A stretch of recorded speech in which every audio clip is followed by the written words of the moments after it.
A number of years ago, I was leading a workshop at a conference.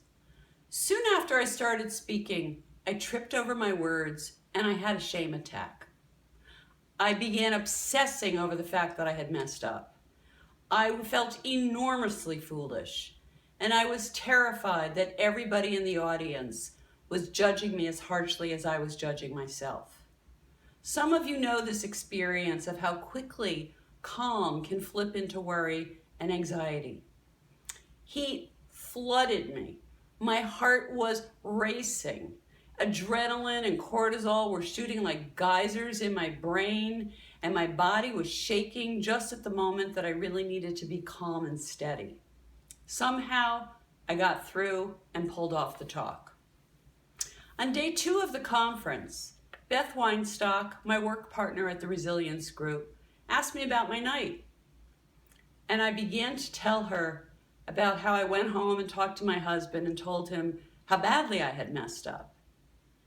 And I noticed Beth's face turned blank. "I have no idea what you're talking about," she said to me. And I realized at that moment that I was so under the spell of my inner critic that I never even checked in with her. She was in the room. She heard me speak. She could have given me perspective, but I never checked it out. So why is that? Why did I not do that? Well, that's the way the inner critic works. The inner critic has us assume that it's correct. It's got this authoritative voice that makes us believe that it's true. There's no questions according to the inner critic. It's not maybe I messed up. It's not maybe I did it this way or that way. It's no ifs, ands, or buts. This is the way it is. Beth and I stood there and we looked at each other and said, okay, how does this happen? How can it be that you're confident and you're self-assured and you're ready to go, and out of nowhere, in a flash, you can get emotionally hijacked into intense levels of insecurity and fear and the most negative of storylines? We've discovered that being confident and being self-assured is not sufficient. It doesn't shield us from the power of our limbic system. That's our emotional brain. At any time, especially in a stressful or high-stakes situation, a switch can get flipped and it can activate us with fear and worry. One of the best ways to deal with ourselves when this happens is actually to understand the nature of the emotional brain, to understand how it exaggerates how bad things are, predict terrible consequences to come, criticize us, put us down, blame and shame us, and how that emotional brain activates the body and interferes with our ability to stay calm and steady. Way back when, in the earliest development of us as human beings, we were up against four-legged tigers. We didn't have claws and we didn't have teeth that could defend us. We had a brain.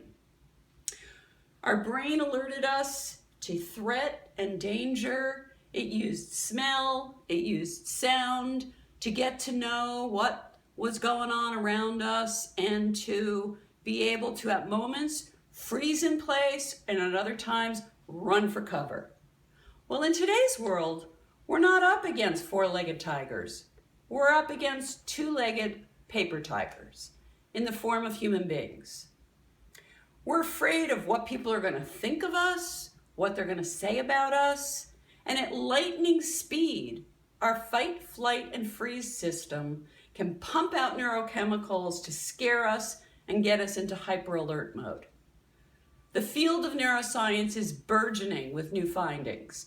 10 years ago, we knew a fraction of what we now understand about the brain and how different regions of the brain light up and don't light up. We know that we can't simply talk our way out of fear.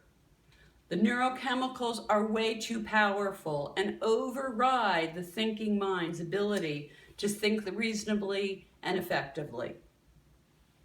It makes sense. After all, the primitive emotional brain sits in the back of the brain, while the rational thinking mind sits in the frontal lobe in the front of the brain.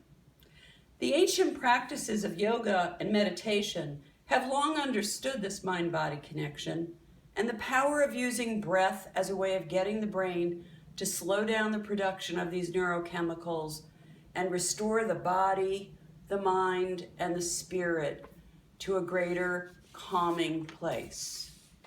With fear-based thinking, our brain fires up in ways that are similar to what happens when a smoke alarm goes off, despite the fact that there's no fire, no smoke. When the smoke alarm goes off, we automatically get scared and we start looking around to identify what the problem is, where it's coming from. By the time we figure out that there's no fire, that there's no smoke, in fact, that it's a false alarm, we're already riled up. We're already in worry and panic. That's the workings of our inner warrior in a nutshell. The inner warrior doesn't operate, though, in a vacuum. It's got a support system to help it get us to do all these things. And that support system, a major player of it, is our inner critic. The inner critical voice also roots back to survival and our earliest need to be safe and be free from threat and danger. Think for a moment about how parents train children to be safe.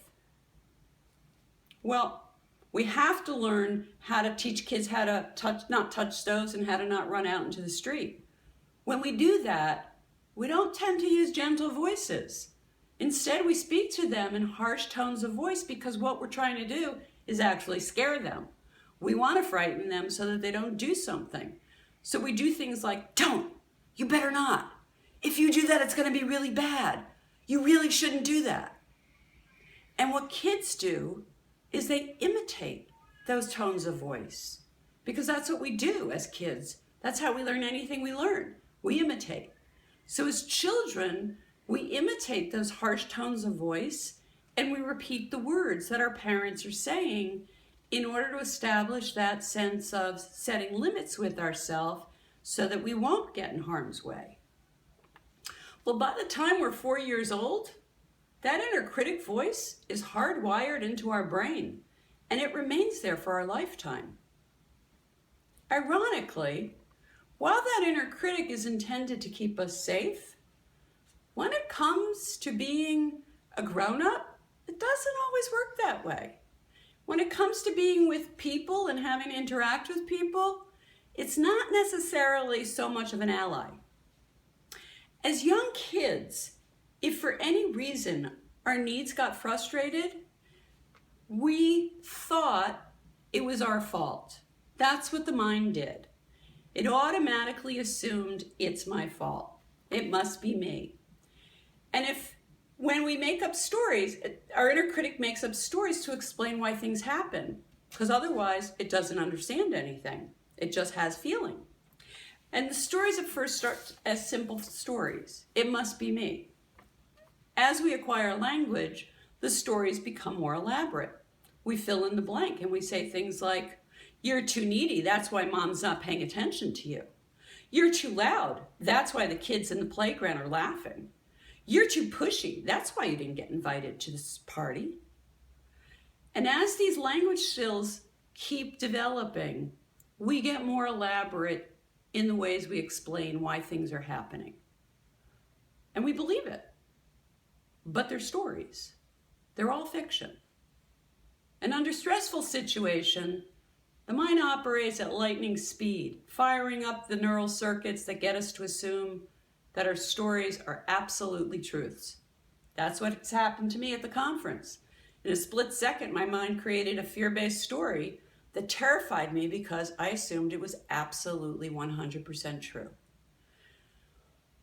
What do we do about this? Well, it's kind of like what we do with our emails these days. We develop a skeptical eye and an ear for what shows up, even those things that might appear to be reasonable. With our emails, if we believe everything that we see on our screen, we get scammed. We get a virus. With our emotionally based stories, it's the same way. We also get scammed. So we need what Beth and I call an inner coach. An inner coach is a reasonable part of our mind that recognizes that we all have an inner critic that blames and shames us. That recognizes also that we have an inner warrior that generates worst case scenarios and makes up stories that scare us. Our inner coach helps us to picture an imaginary remote control. And I use that remote control to click on the mute or the pause button and to get rid of that negative self-talk sound. Our inner coach helps us to take a deep breath, separate fact from fiction, to not take things personally, and to speak with a more supportive and encouraging voice. Yes, of course, this is all easier said than done. When a client of mine was hesitant about asking for a raise, she said to me with fear, "I can't do that." I had her practice an inner coaching voice to say to herself over and over again, "I know this makes you really uncomfortable, but it's really important that you ask. No one is going to offer you money unless you request it. You can do this. It may feel bold and it may feel scary. You need to go for it anyway." And another client expressed disappointment about not hearing back from a colleague that he had emailed. He was ready to give up without too much effort. Recognizing that today, all too often, people don't respond to emails, I encouraged him to make a phone call or to go to a work event where she might be attending, or to do it the old-fashioned way and to actually write a letter. We discussed how his inner coach could practice saying, "Remember, do not take this personally. You have no idea what's going on in your colleague's life. They may not be really good at getting back to people through email. They may have so many things in their inbox that they just only look at the things that are most necessary. And you're not on top of their list. They're not needing you. You're the one needing them. So your job is to stay persistent, stick with it, and do not give up." For some of us, it helps to write these positive self-talk messages down. For others of us, it helps to say the words out loud so that we can hear ourselves speak. It may feel awkward, but that's okay. If you think about it, everything we've ever done in our lives, we've had to be willing to tolerate feeling awkward. So we need to practice. Hear the stories of our inner warrior and our inner critic. Because if we don't hear the stories, we're not going to have any idea that they're going on, and we're not going to know what to do with them.